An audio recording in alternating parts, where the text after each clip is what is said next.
Hello, I'm Dango Rose. Welcome to the Mountaineer Podcast, where everybody's listening. The Mountaineer brings you the latest news of the peak-to-peak region, in print, online, through our podcast, social media, and special publications. Now, listen in to the latest news of the area with our local journalists.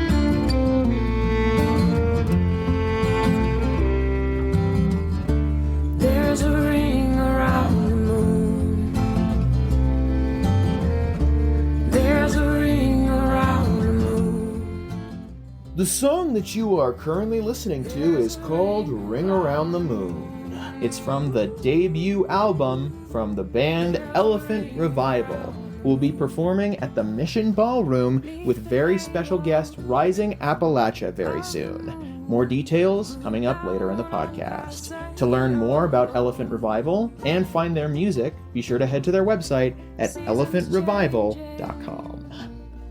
I can smell it in the air, I can see it in their paintings, and I can hear it in the wind, hear it rise and descend through the many-colored trees, forms a many-colored breeze made of many-colored leaves, departing ever so gracefully.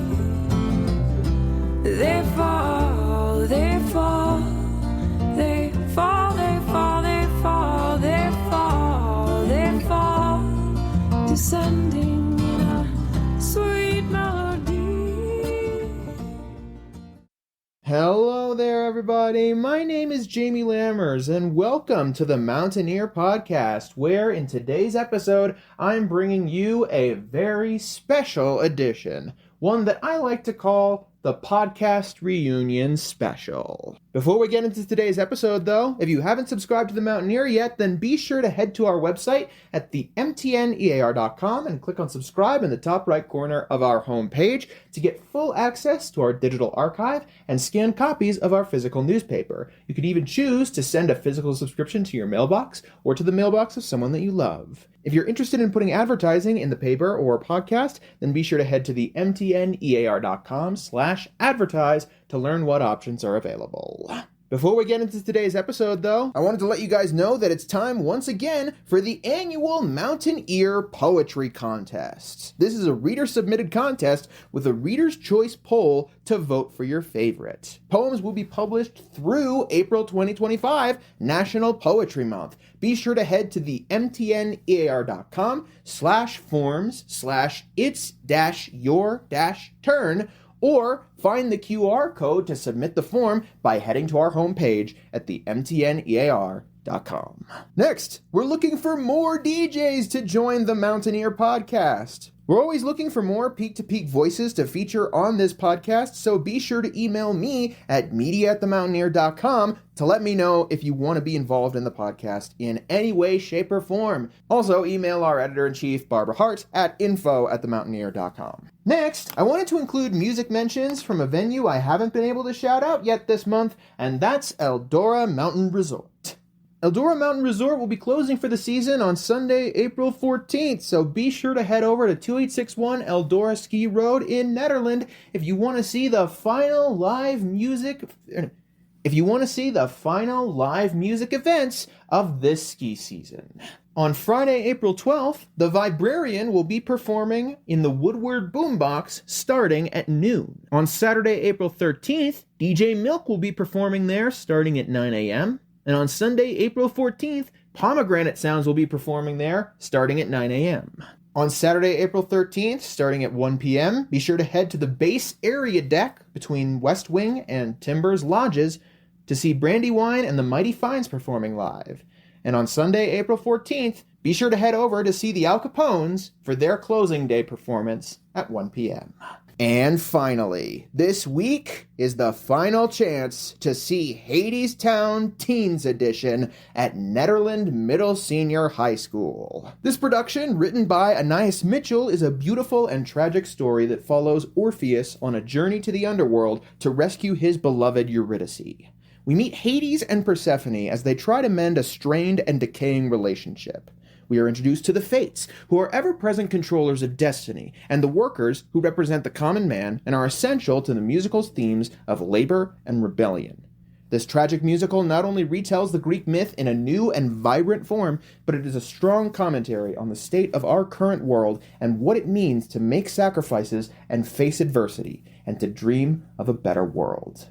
Be sure to see Hadestown Teens Edition at the Nederland Middle Senior High School Auditorium to see Miss Elizabeth Evans's final show as part of Nederland Middle Senior High. To reserve tickets for Thursday, April 10th, starting at 7 p.m., Friday, April 11th, starting at 7 p.m., or Saturday, April 12th, starting at 1 p.m. or 7 p.m., then be sure to email Nederland, MSHS2, at gmail.com. Tickets are $10 for adults and $5 for students and seniors. All right, now let's get into this episode of the Mountaineer Podcast. We have a very special interview later on in the episode, but first, our correspondent Maryann Rosen has a story that ties into our interview. Take it away, Maryann. This is the Mountaineer Podcast, and I'm Maryann Rosen, bringing you history, lore, or stories from or about the mountains you live in. Music has played an important role here in the Peak to Peak. Historically, miners in the area during the gold rush brought with them strong musical traditions. Nearly every mining camp had someone who could play the fiddle. These miners were known for singing in the mines, in church, in saloons, and even forming amateur singing societies. In the 1970s and 80s, Caribou Ranch, a historic recording studio near Nederland, Colorado, was a popular destination for musicians. And today, its many venues along the Peak to Peak, set among the beauty, peace, and nature of the area, attract many to live, write, and perform. Its proximity to Boulder and Denver music scenes, and to buses and DIA for travel purposes, makes Nederland a great place for music and bands. Bands from or with ties to the area include Leftover Salmon, Yonder Mountain String Band, the String Cheese Incident, and Elephant Revival. This story today will concentrate on Elephant Revival. The band's music has been described as transcendental folk because it transcends several musical categories and incorporates elements of original folk pieces, bluegrass, indie rock, and rock, along with traditional ballads and Scottish and Celtic fiddle tunes. The original band members originate from many parts of the country, but met along the way at various music festivals. The band has roots in both Colorado and Tahlequah, Oklahoma, where members of the band began playing together in 2006 in various group combinations. The first show where all 5 original members played together was in Colorado on October 2006 at the Gold Hill Inn under the name Elephant Revival Concept.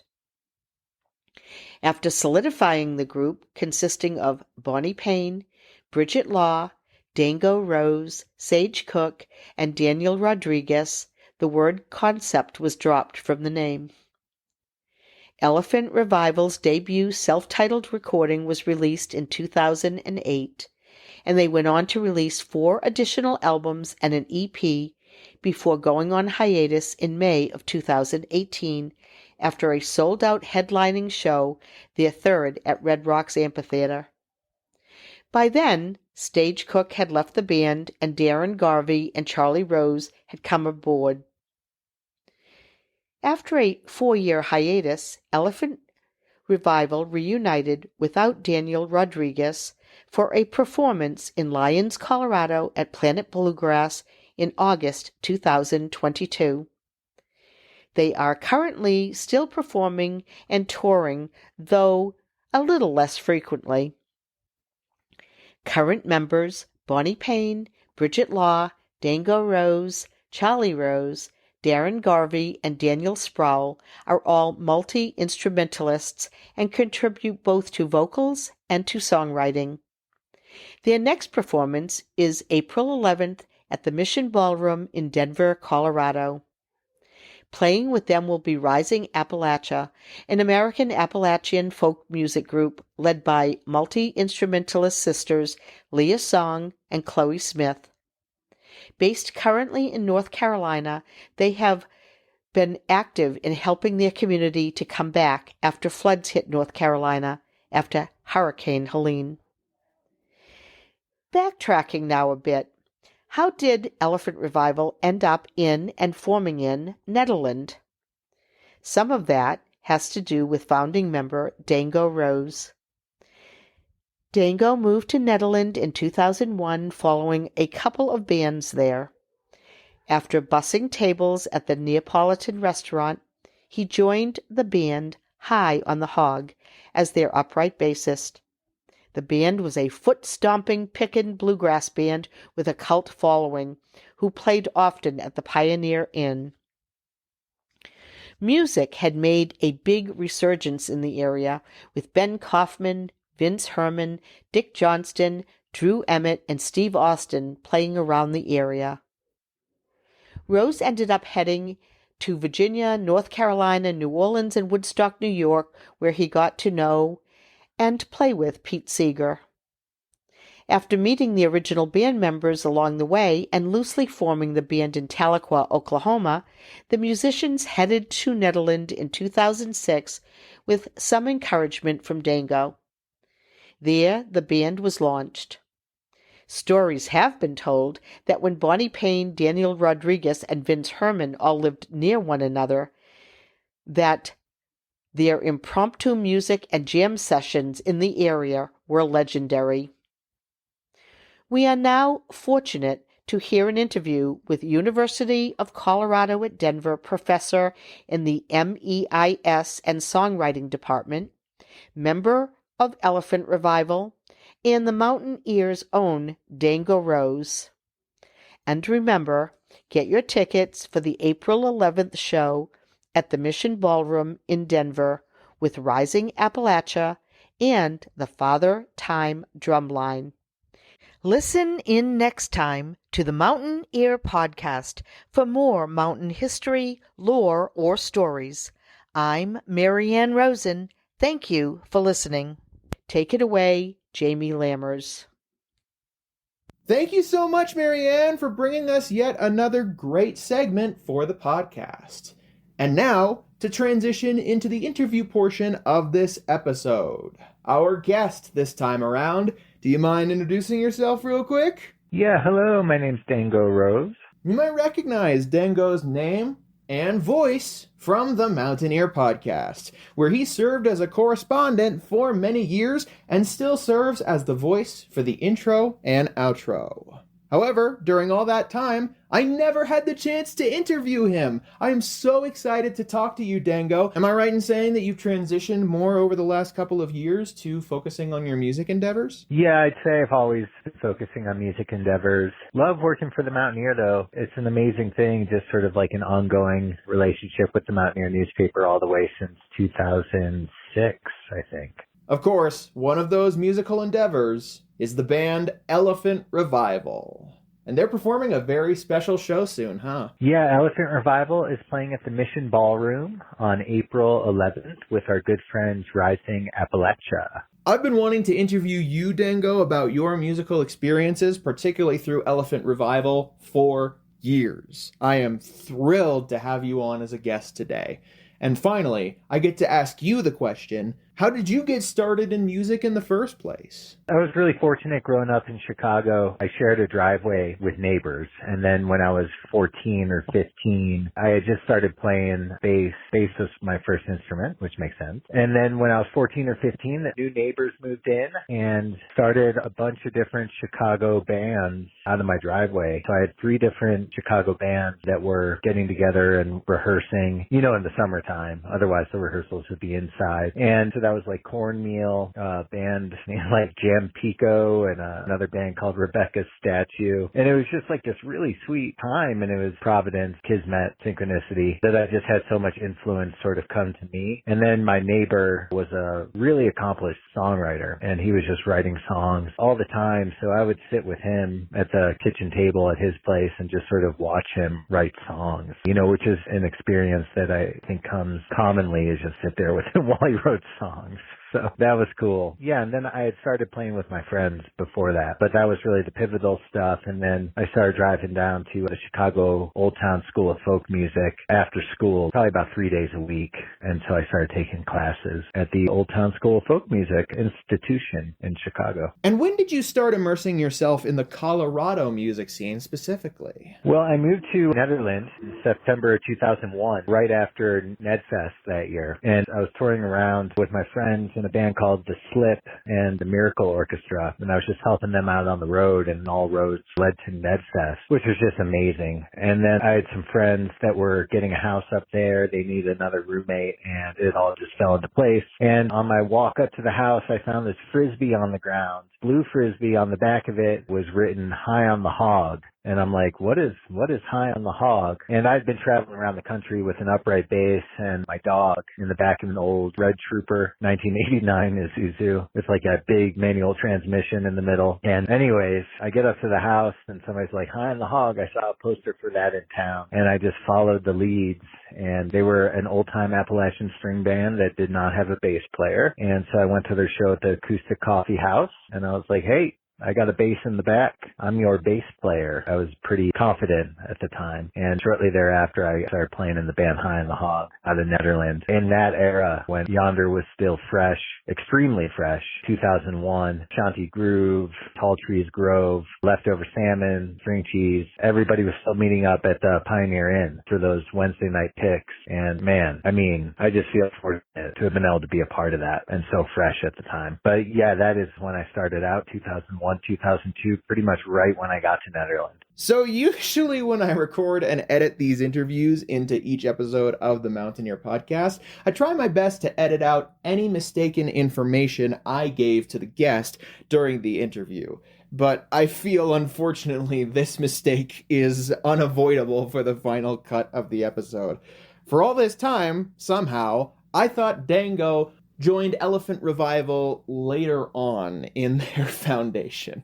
No, I founded the band. I am so sorry, Dango. Somehow I didn't realize you were actually one of the founding members of Elephant Revival. No, you're fine. You're fine. It's okay. Yeah, there's 3 founding members that remain right now, Bonnie Payne, Bridget Law, and I. And so we're co-founding members. But in 2005, we were camping on the Spring Creek outside of Tahlequah, Oklahoma. And that's when things really formed for us, spending a summer together out on beautiful land in the Ozarks. And I had spent that time in Netherlands, so we were all crisscrossing the country in different places: Connecticut, California, Virginia, Oregon, North Carolina, Colorado, Illinois, Missouri, Oklahoma, Kansas, New Mexico. Yeah, a lot of time in New Mexico too. That was a big meetup spot outside of Taos. But the meetup spots really focused around Netherlands, Colorado, Taos, New Mexico, and Tahlequah, Oklahoma, which forms a nice triangle. But really what ended up happening is in August of 2006 or July, August 2006, it was time to get out of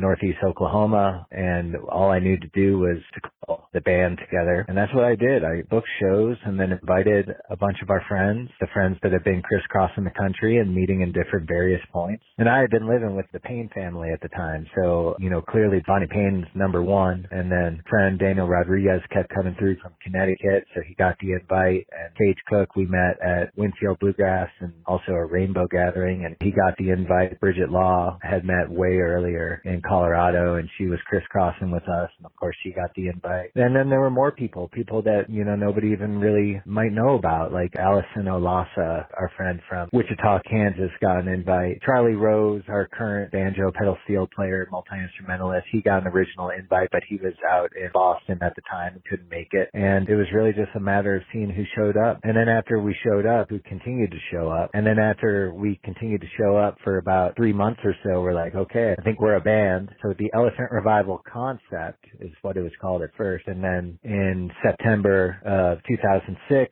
it was decided that we would drop the concept because at that point it felt like it was more than a concept and that we truly were a band. And then we played at the Gold Hill Inn on September 21st, 2006, and somehow crowned that as our first official show in Colorado. And then we spent really 2 winters just holding up at the stage stop. Yeah, good times. So I assume it's a very funny coincidence that you and Charlie Rose happened to be in the band together and that there is no relation between you two. Yeah, Charlie and I have no relation other than musical brothers, musical brotherhood. And as a founding member, what's been worthwhile for you about seeing the group change and take shape over the years? Really just the evolution, the consistent evolution that's occurred. And, from the time we're careless and carefree and in our mid-late 20s, living on a veggie oil school bus, camping out in national forests, just having all the time in the world. I mean, that's sort of the beginning phase. Yeah, we've gone through so much, honestly. And the music continues to lead the way. It continues to guide us. And now pretty much everybody has families and there's a lot more to hold. So being able to still come together and create this music that we all love and hold so dear to our heart is really a special and amazing thing. What's been your favorite part about being able to perform live, particularly with Elephant Revival? I love it. I just love performing. I love being on the road. I enjoy touring. Some people are like, it's so hard. I was talking to my friend Carl this morning, who was our tour bus driver. We went on a hike down here in the valley, and he was just saying, some people are cut for it, some people aren't cut for it, and maybe that changes over time. But performing, I just love performing. I love sharing in the live music experience, and I like being on the road. I love being on the bus and going to sleep after a show, waking up in a new town, walking for like 3 miles and checking out the coffee shops and yoga studios. I think you can develop a healthy touring lifestyle. It just doesn't come front of mind, and it's not the easiest thing to do. But if you're committed to it, I think it's totally possible. Is there anything that you hope people will take away from Elephant Revival shows when they come to see the band?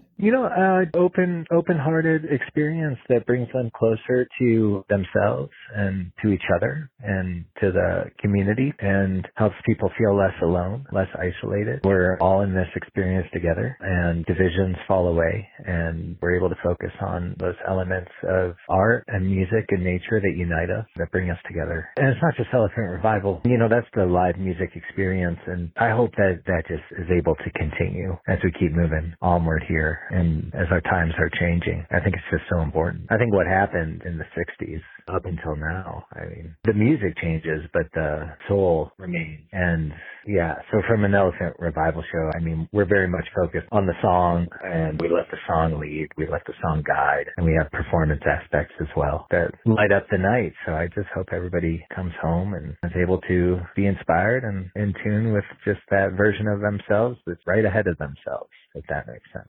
And there's another question that I wanted to ask you that I've gotten the chance to ask a couple other people in the past. Throughout my time absorbing myself in the Colorado music scene as a whole, 4 names have stuck around. Yonder Mountain String Band, Leftover Salmon, String Cheese Incident, and Elephant Revival. As a founding member of Elephant Revival, what's it been like for you seeing the legacy of the band take shape over all this time? Yeah, I appreciate that. All those guys are such legends of quote-unquote the scene, and it means a lot to me, to have an imprint on the culture of the Peak-to-Peak region, the culture of Netherlands. Also, of course, a lot of us moved down to Lyons, the culture of that area, and just to see that imprint. And my hope now is that we're able to carry it on and pass it on to the next generations and to pay it forward. And is there anything else about the upcoming show or anything else about Elephant Revival that you want to add before we sign off? Yeah, so the Elephant Revival show is, like we said, at the Mission Ballroom on Friday, April 11th with Rising Appalachia joining us, which is amazing that they're available to do that. And then also, from the head of the program at University of Colorado, Denver, the lead professor of songwriting and creativity. So if anybody out there is essentially just thinking about going back to school or sending your kids off to school to study songwriting and creativity, might as well put that out there too. We have an amazing program happening at the University of Colorado, Denver right now, and in the College of Arts and Media and Music, Entertainment, and Industry Studies. And that takes up a good amount of my time. So in that case, I think those are the big questions I have on my end. Awesome. Yeah, well, I definitely hope to see everybody at the show. Come on out. It's going to be a good time. Thank you so much, Dango, for coming back for an interview. It was an honor interviewing you. Awesome. Yeah, thank you, Jamie, for taking the time. I appreciate it. Elephant Revival will be performing live at the Mission Ballroom in Denver, Colorado, with very special guest Rising Appalachia on Friday, April 11th, 2025, starting at 8 p.m. To learn more about the show and the band as a whole, and get tickets to see them at the Mission Ballroom at 4242 Wynkoop Street in Denver, then be sure to head to their website, elephantrevival.com. Thank you so much, everybody, for coming on board and tuning in to this very special podcast reunion episode of the Mountaineer Podcast. I'll be back tomorrow with another segment brought to you by our correspondent, Maryann Rosen. In the meantime, if you want to share this episode or others around with whoever you see fit, then be sure to head to our website at the mtnear.com and scroll near to the bottom, or head to our podcast's main hub at the mtnearpodcast.buzzsprout.com to see a full archive of all of our episodes. If you're interested in getting involved in the podcast, then remember to email me at media@themountaineer.com and Barbara Hardt at info@themountaineer.com, and we'll get something sorted for you. And finally, if you want to give general feedback on the podcast as a whole or on a specific episode, then head to an individual episode description of the podcast and send us a text. We'd love to hear from you. I'll see you guys tomorrow with another episode of the Mountaineer Podcast. Have a great rest of your day.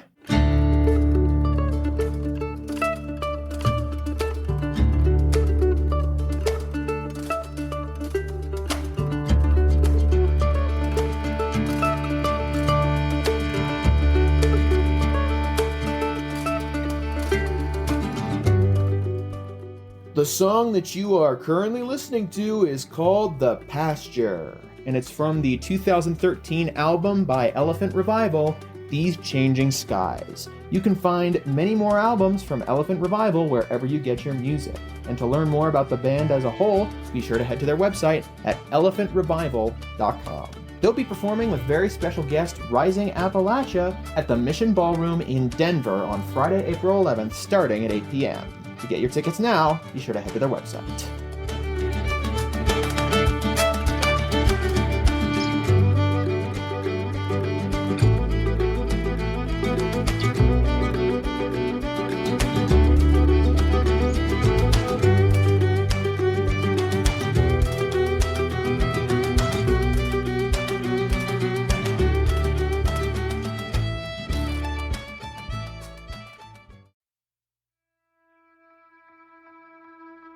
And that's it for our show. Subscribe online to get more access to more news, weekly updates to our community calendar, and a link to our YouTube channel by visiting themountaineer.com. Be sure to use the coupon code PODCAST when subscribing for a 10% discount, only available to our listeners. If you are in the local Peak to Peak area, be sure to pick up a print edition of The Mountaineer at a local business. I'm Dango Rose. Thank you for listening.